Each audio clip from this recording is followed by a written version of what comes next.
Hello watch fans, Berthier watches here, and inside this correct period, but maybe not correct for the watch, Bulova wooden box, we have what's known as the Bulova Royal Oak.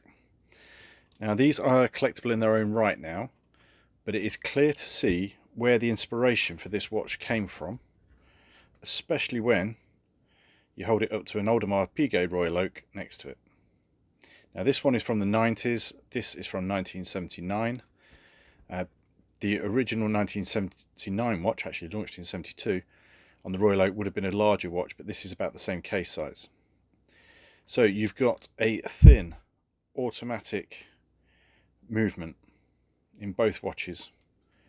Hexagonal crown on both watches.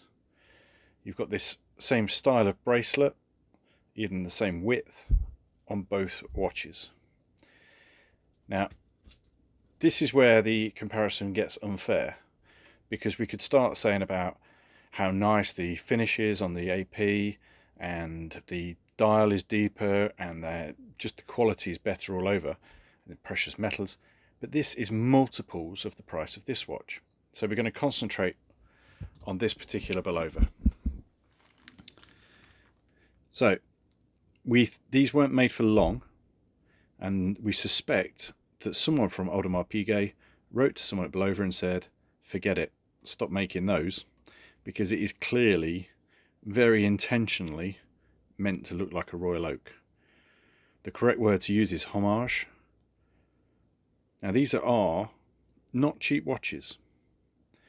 It's a good quality Eto movement inside. The case finishing is quite good. Look at the shoulders. That's the same sort of angle that's on the AP. Very crisp. We've lost some chrome off the crown, and on this particular watch, this buckled clasp, although it's secure, it's not the original one that would have been on there.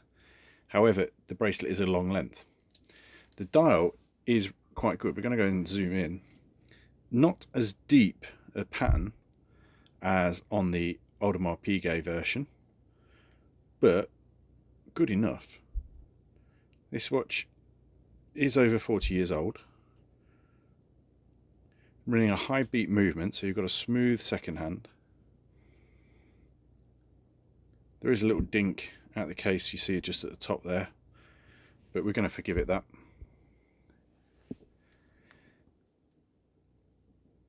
So these are controversial but collectible. This is a good example, but not the very best. The very best ones are now £2,500. Just go on Chrono24, put in Bulova Royal Oak, see the prices that are fetching. This is considerably less because it's got one or two little issues.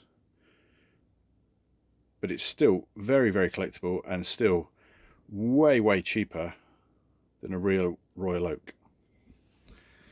Thanks for watching, and don't forget to subscribe to see more interesting watch videos.